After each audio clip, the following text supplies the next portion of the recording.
Musi పునరుజ్జీవనానికి BRS ఎప్పుడు వ్యతిరేకం కాదన్నారు మాజీ మంత్రి హరీష్ రావు. మూసీ పేరిట రేవంత్ చేస్తున్న లూటిఫికేషన్ కు మాత్రమే వ్యతిరేకమన్నారు. సుందరీకరణ పేరిట వేలాది మందిని నిరాశ్రయులను చేస్తామంటే ఊరుకోమన్నారు.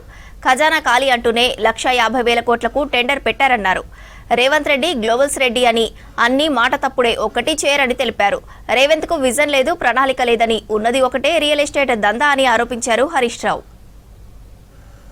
రేవంత్ రెడ్డి గారి ప్రభుత్వం మూసీ ముసుగులో రియల్ ఎస్టేట్ వ్యాపారం చేయడాన్ని, మూసీ ముసుగులో పేదల ఇండ్లు కూల్చడాన్ని, మూసీ ముసుగులో లూటిఫికేషన్ మాత్రమే బీఆర్ఎస్ వ్యతిరేకిస్తుంది.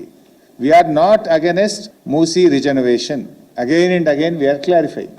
ఒకసారి మూసీ సుందరీకరణ అంటాడు, ఒకసారి మూసీ ప్రక్షాళన అంటాడు, ఇంకొకసారి మూసీ పునర్జీవము అంటాడు. అసలు ఏంది నువ్వు చేస్తుంది? పూటకో మాట చెప్తూ ఇలా పేదల ఇండ్లు కూల్చే హక్కు నీకు లేదు.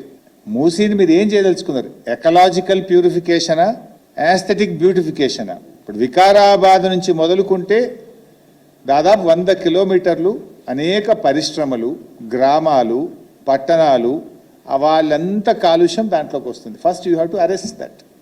అది ఆపకుండా మూసీ బ్యూటిఫికేషన్ ఎట్లయితుంది?